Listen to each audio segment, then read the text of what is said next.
I've had to bring, I have like a giant water bottle that holds, I think it holds like 120 ounces, 116 ounces, something like that. It's big. Over 100 ounces of water. I've had to bring that and then like refill something a little bit more handheld, like a Yeti, or I have another water bottle that's handheld that is good for work.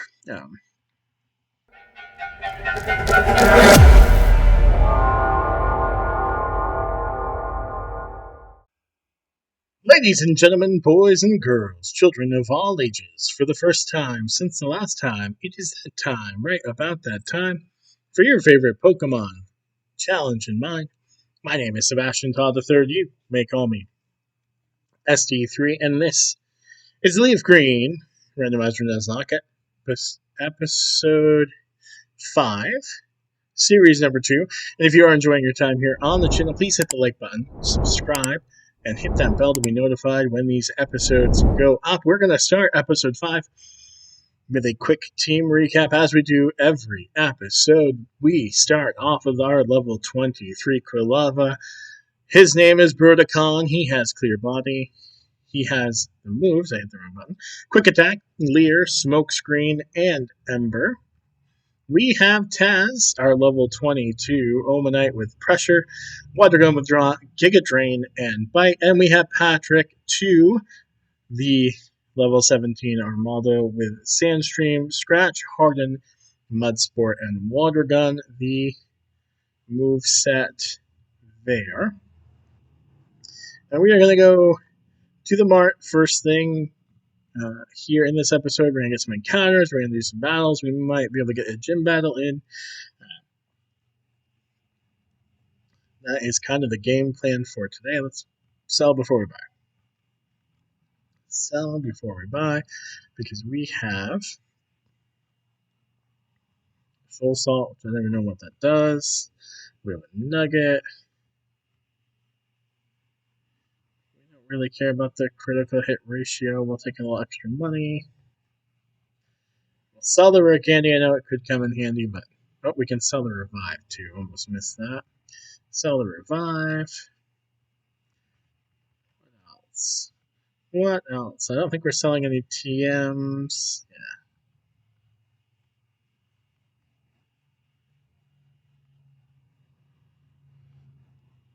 We're gonna stay where we are. If Stomp was a bunch of money, we would consider it. We're not crazy. We'll buy 10 super potions, so we have those, and then I think we can get 25 Pokeballs. We will take that. Alright. That's a good start there. And you know what we might do? We might start our encounter by putting Patrick in the front, just because Patrick does the least amount of damage. And we have ended up, of our last 3 wild encounters, not counting Patrick, who was a static, but of our last 3 encounters, we got in the grass somewhere, or in the cave, as it were. We've ended up killing them. And we don't want to kill our encounter. We want to build the team up a little bit. So let's put Patrick at 2 in front. Let's see what we can get here. We get a Chansey. I chuckle because I had mentioned in the previous episode, which you haven't seen, go back and check it out. It was uploaded yesterday, Friday. Happy Saturday, ladies and gentlemen, boys and girls, children of all ages. But I mentioned it'd be kind of fun to have a route where we could train up with some Chanseys. I was hoping it'd be later in the game, but it is here, so that is okay. We have some special moves. We know that Chansey is more of a special defender than a physical. So we will go for another water gun and then throw a couple Pokeballs. Maybe that was a crit, right? This won't crit. Sandstream will start doing some damage. We will start chucking some Pokeballs at the Chansey. We have a nickname already lined up for Chansey. If you saw Heart Gold, you kind of know. If you didn't, go back and check out that series. That was the first series we ever did on the channel here. We would appreciate it. Let's talk about Safari Ball, just because that's typically where Chanseys are found. I doubt it will do any good, but it would be funny. We get 1 shake, and that's it. All right. That's about what you'd expect in the Safari Zone if we were to encounter the Chansey there. But yeah, go check out the Heart Gold series. It was the first series we did on the channel. It was a uh, fun series. We went all the way to red in that series. That was our goal. 31 episodes, I believe we did. Uh, and you can definitely see some of the progress in the episodes. And we get triple shakes on Chansey. That's okay.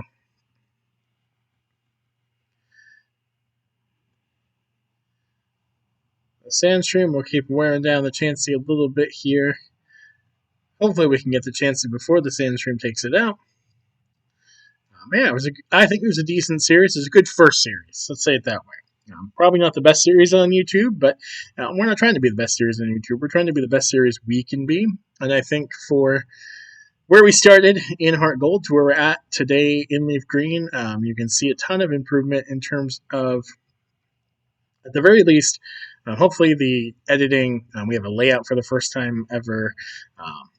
Far from the best editor, far from the best layout, let's be honest, but baby steps. That's all we're trying to do, is get a little bit better day by day, know a little bit more, and be ready just in case we ever have to use those skills somewhere else. And of course, build a community here of people who love Pokemon, love hanging out, love chit-chatting, and supporting one another. That's really what we're trying to do.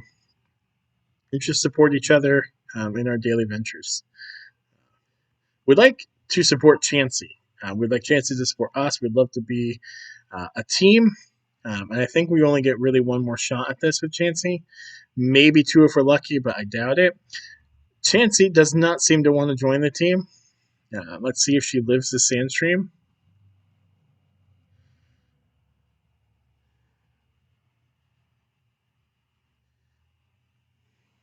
She does not. We have to respect her decision. It was her choice. We gave her every opportunity to be part of the team. She said no. We have to respect that. So it's weird fighting this trainer, because in the original Red and Blue, this is a trainer I often use. I think it's the only trainer you can really use to trigger the Mew glitch. To get a Mew, basically you need a Pokemon that can either fly or teleport. You have to save right before, because it sometimes takes 3 or 4 tries or 10 tries if you're on a particularly bad day. But basically, you need to trigger where it gets the exclamation point, but before it comes, he or she comes to you, you then have to fly or teleport back to the Pokemon Center, basically getting away from that person. Then you walk up, you fight a specific trainer in the route to our right, east of us, as I like to think of it. Then when you walk away from that trainer, you can't encounter any other trainers. And at a certain point, the start screen just pops up. You hit B to get rid of that, and then boom, triggers an encounter. You can do it with, there's actually 2 different Mews you can get in the game, which is interesting. But you can do it with pretty much any trainer you want and get different encounters. I think Nidoqueen's a big one. Like a Scyther or a Pinsir, depending on which version of the game you're playing. Maybe it doesn't matter. I think it's Scyther. Either way, it's a fun little glitch in Red and Blue.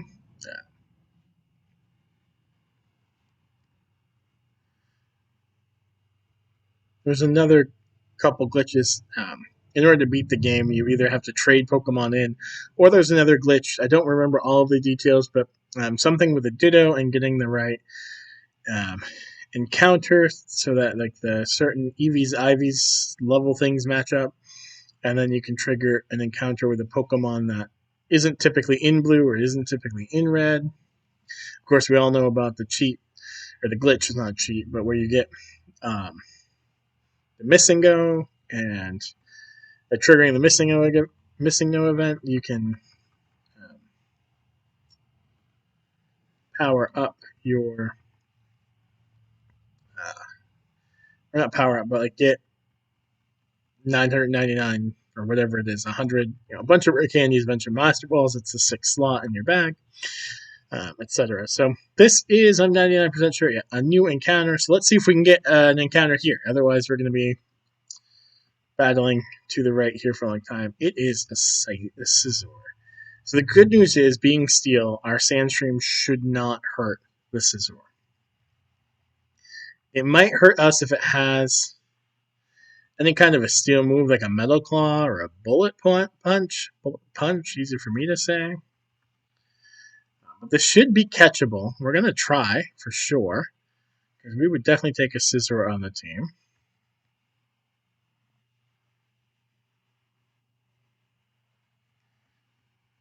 I'm really going to hope mostly for not getting a crit here, because I think a crit would kill the Scizor.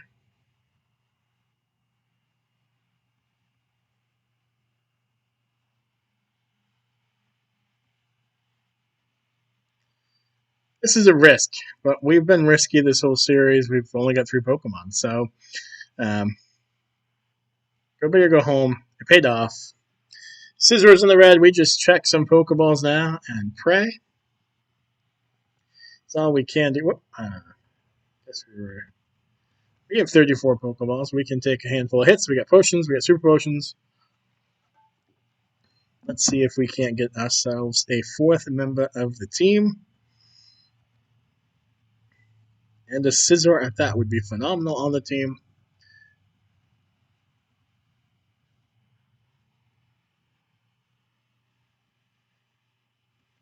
One shake so far.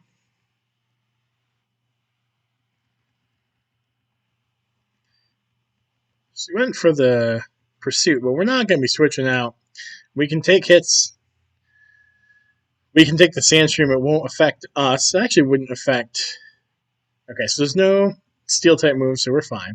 It wouldn't affect Taz either, because Taz is water and rock. Rock, ground, and steel all naturally resist Sandstream, Sandstorm, stuff like that. So we're up to 2 shakes. And we've got plenty of healing items. The 2 moves that Scizor seems to have, Pursuit, and I can't remember the other one, Scratch or Quick Attack. We're rock, so we resist both of those. So, yeah, Quick Attack. So we've got some time, and Quick Attack has a decent amount of HP. We can throw a ton of Pokeballs at this. I think we'll try to save about 10 Pokeballs if we get that far. Hopefully, Scizor in the next 19 Pokeballs is persuaded to join the team. Sees the vision that we're trying to create, the team dynamic that we're trying to put together here, and says, yeah, I want to be part of that. That would be beneficial for everyone, I think, but obviously Scizor's got to make that decision on her own.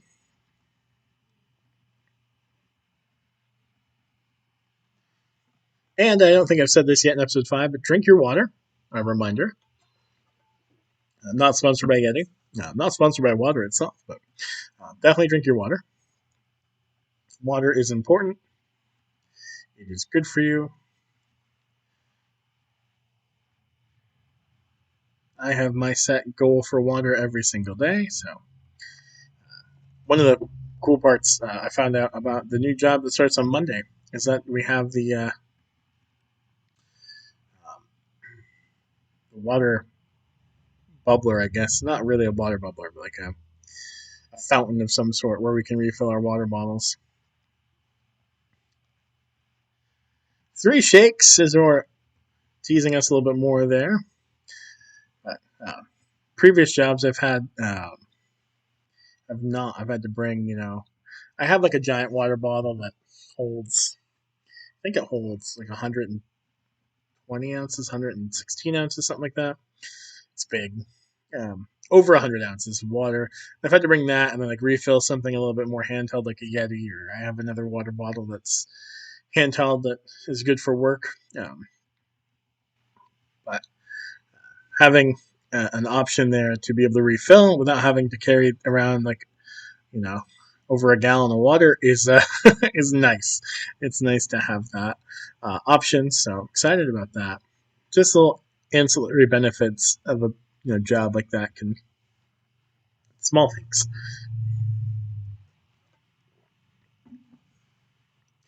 We got this Scizor. We just had to be patient.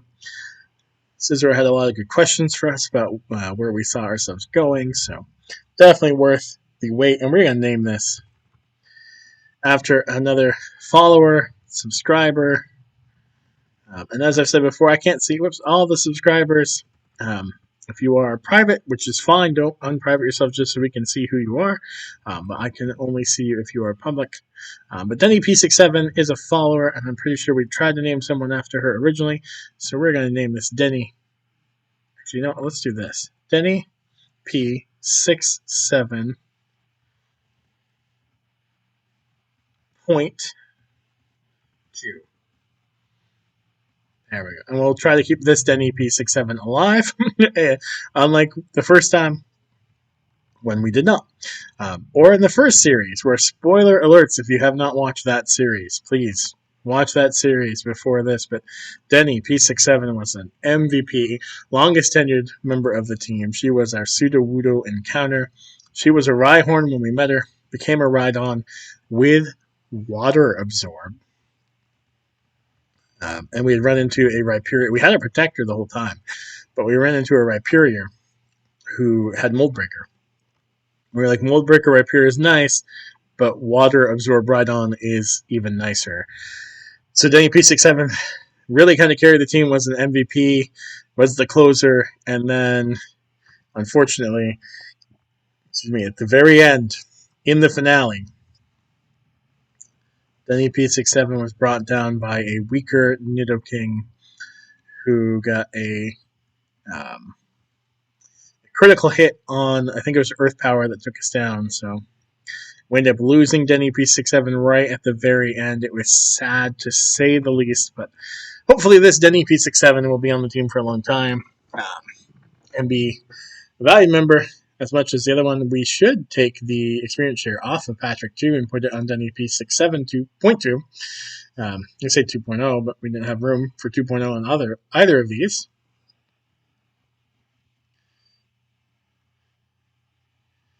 And that is okay, but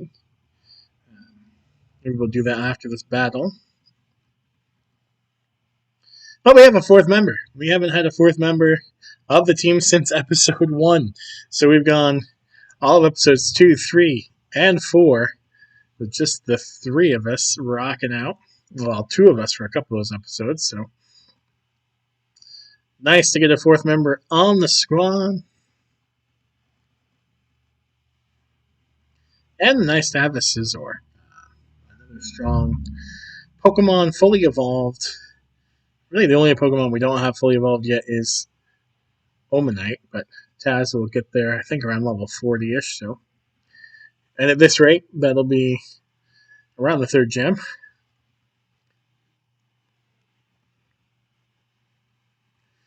It's interesting to me that Scyther ended up getting... I know Pinsir got a Mega, but like Scyther got Scizor.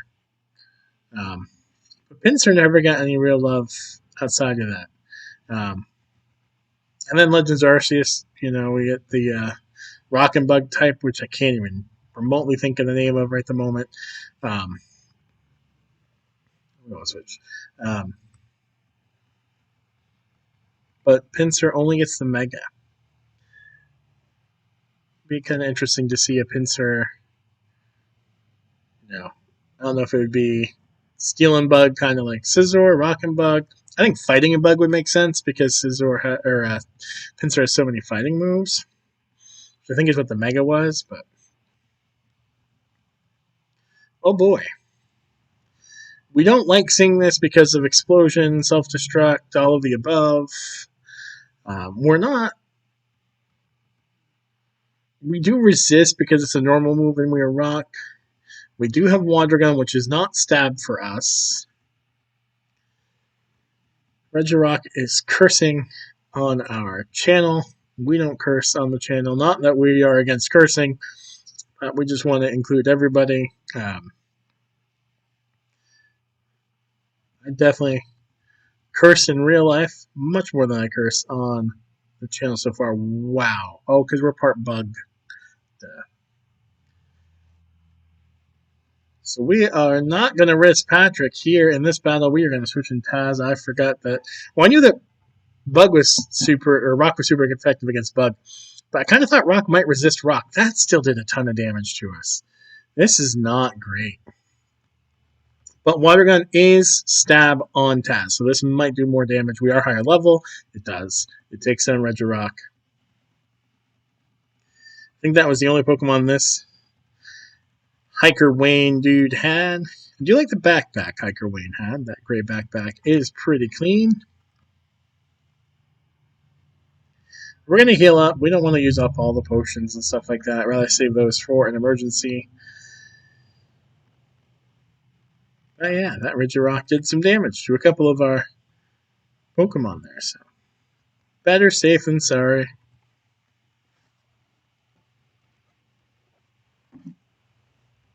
But it did give some good experience. So then EP67.2, our Scizor gets decent experience from that, which we will take. I mean, obviously, so did Patrick too and Taz, but that little dynamic duo.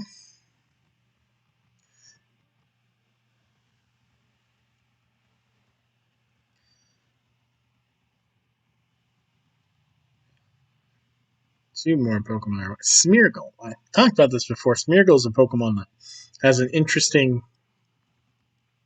kind of gimmick.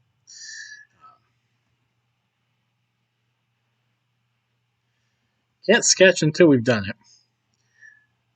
Sketch itself is a better move on better Pokemon. Smeargle's interesting, but not super scary, if you will. And since Sketch failed, we're going right to Struggle.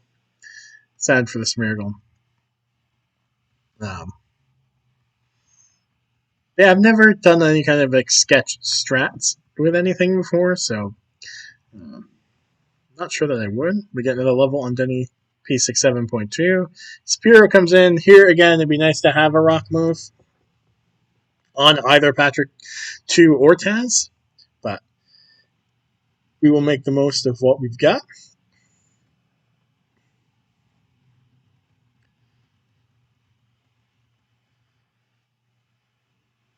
Ooh, wow, Scratch does a lot. We should look at Denny P67.2's ability too and see what she's rocking out with. I think, too, looking at the time on the clock, we're probably going to finish the battles here to the right of the bridge in this episode and then wrap that up there. Take on Missy in episode 6. That is my guess as to how this will all go down, but we'll see if this. They all have a couple of small Pokemon. Again, the sprites in this gen, or in this game specifically, I love the way that shelter looks. That thing looks phenomenal. A water move would be super effective, but I don't think it's got much. Ice should not be because we are rock. And I strangely don't think ice is super effective against bug, which has never made a ton of sense to me.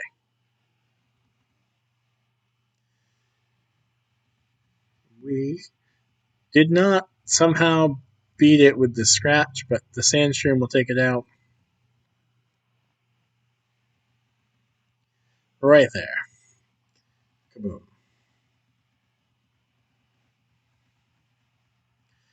Youngster Dan goes down. I believe it's Youngster Dan that we just fought. That's the trainer that typically triggers the Mew glitch that we talked about in episode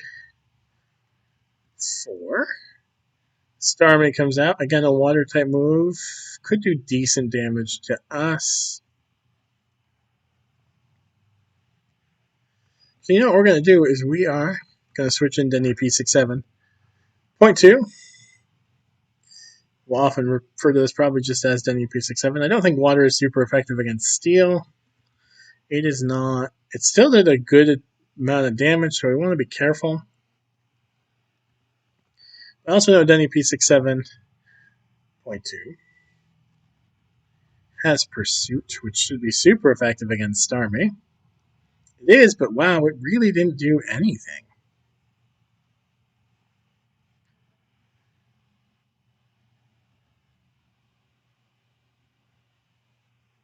Rapid Spin won't do anything to us. Surprised it's not still going for Water Gun. It did more damage. I mean, yes, it's higher level and Pursuit is not stab, but I don't know. I just thought it would have done a little bit more than what it's doing, but still doing all right. We should be all right. Okay, Recover is not going to be fun to deal with.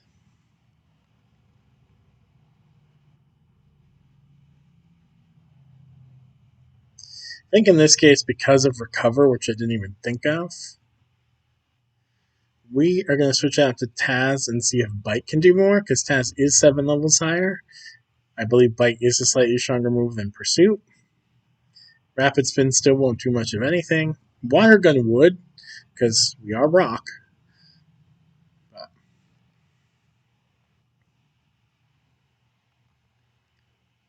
and if this doesn't, we might Mega Drain or Giga Drain. Oh, Bite does. All right, so Taz was the way to go there. We'll know for the next army we face. That does get Scizor up to level 16, I believe that's on. Gorbis comes out. It is a water type purely. And it's welcomed by our Sandstream. Thankfully for us, 3 of our 4 Pokemon are not affected by the Sandstream, so I guess we're glad it's not a grass type coming out right there. Wow. Taz cleans up house right there. Again, that's kind of been Taz's role. I won't say MVP, but kind of like a closer in baseball. Comes in to get the last couple outs for us. We just need to get a good quality start from somebody else. Taz comes in, cleans it up. Boom, we're done. Wurmple. We are not afraid of a Wurmple in any way, shape, or form. I think the worst thing it can do to us is slow us down for any Pokemon coming in after it. It might be able to poison us. Really thought it was going to do it right there because I've seemed to talk that into existence every single time, but thankfully did not.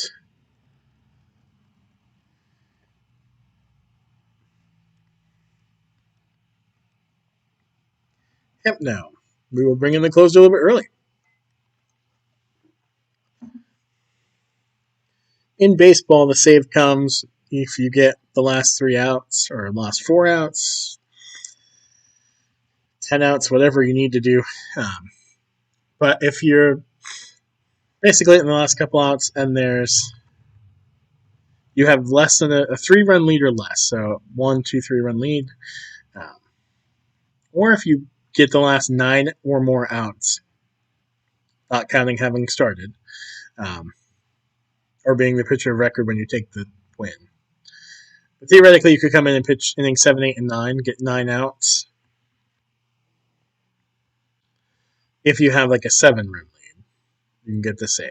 Basically, what I'm saying is, or what I'm trying to get at, is that sometimes I don't think if you watch baseball, you'll probably agree with this. Sometimes a save really happens in like the 5th inning because the bases get loaded, there's nobody out, you've got a 2-run lead, and you're trying to like get out of that jam. You bring in the reliever because your starter just walked the bases loaded, and the reliever gets out of it. Strikes out the side, gets the double play, something's 2-1 or it's 2-0 still, gets out of it, and then really there's no bigger threat the rest of the game.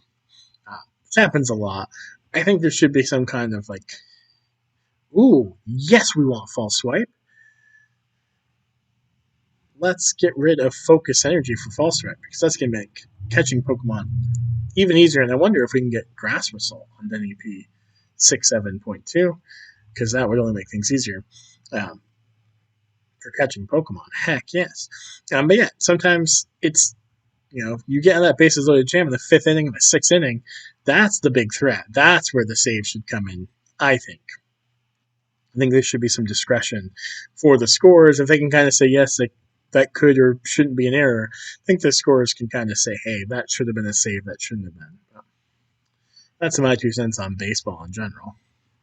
And who knows, with all the rule changes, they might move to that. They might. I think we're more likely to see a rule change around the win in baseball. We're getting off on a baseball tangent, and I don't know why, but we are. Probably because I keep calling Taz the closer. I think we're more likely to see one around the win the win stat, because there's so few. There's still a handful of great pitchers, but there's so many teams now moving to like an opener rather than a starter. Somebody to come in and get the first 3 innings, maybe get through the lineup once or twice, and then out. So they're only pitching 3-4 innings. And basically, baseball's moving more toward every game being a bullpen game. And in those instances, your opener is not going to be in line for a win, even if you have a 3-run lead when they come out or a 10-run lead when they come out. So I think that would be the one you see whoever the pitcher of record is when that game-winning or what proves to be the game-winning run is scored.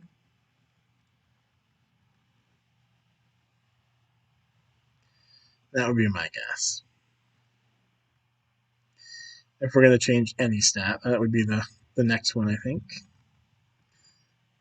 Oh, I'm thinking of it. Only got a couple trainers left over here, but let's see if Denny P67 cannot learn Grass Whistle. Well, that's okay. False Swipe will still help us out a ton.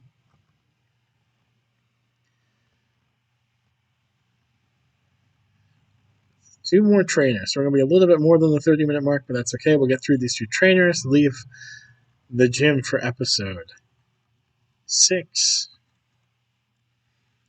Easter gym episode.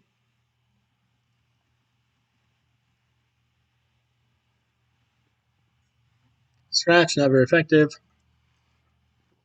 Our Scratch also not super effective, but neutral at least. Plus we get the sand stream damage. Upward, not very effective.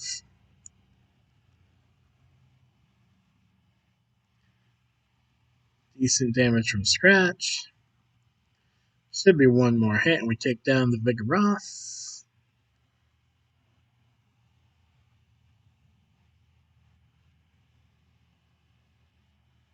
And such is the case.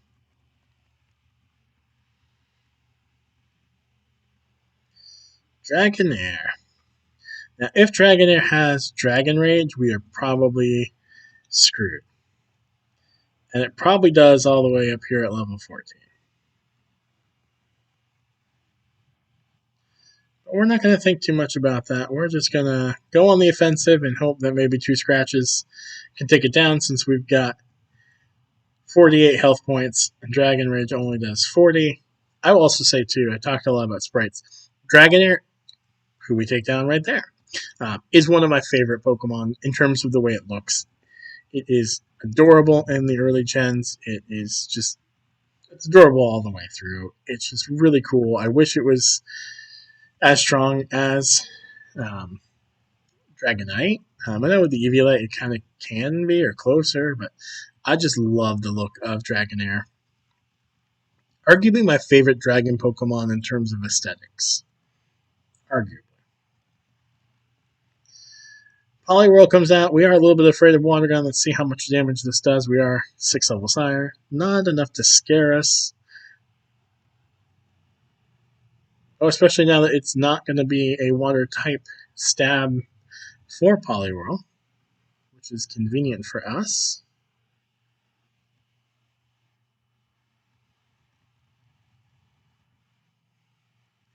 Good to know Poliwhirl has color change. We will be mindful of that. Should we find ourselves in a position to be acquiring a Poliwag or even a Poliwhirl, that was one shot. I did not expect a one shot there, so we'll take it. A Tang. We will use Brodekan despite the Sandstream, because Brodekan is the only one with any super effective moves here against Metang.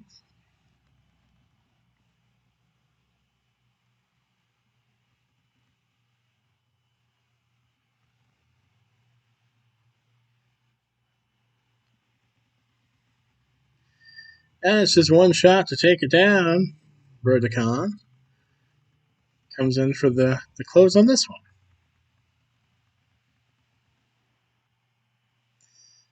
I don't think these people will battle us.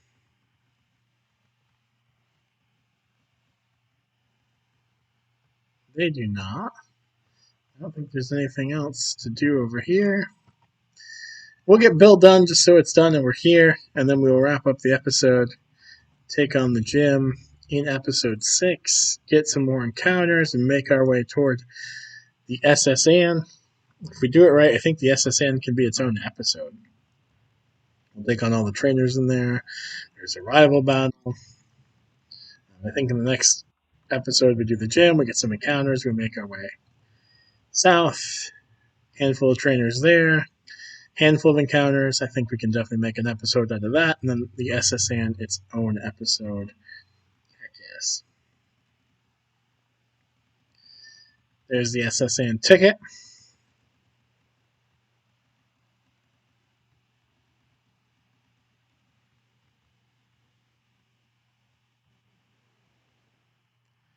And we'll take advantage of this little area here to get ourselves back to the Pokemon Center. We can wrap up in that little Pokeball circle thing.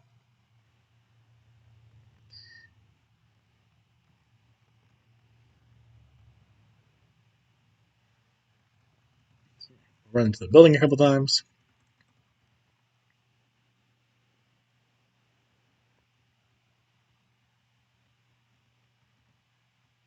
Right there. Perfect. So, with that, ladies and gentlemen, boys and girls, children of all ages, until next time.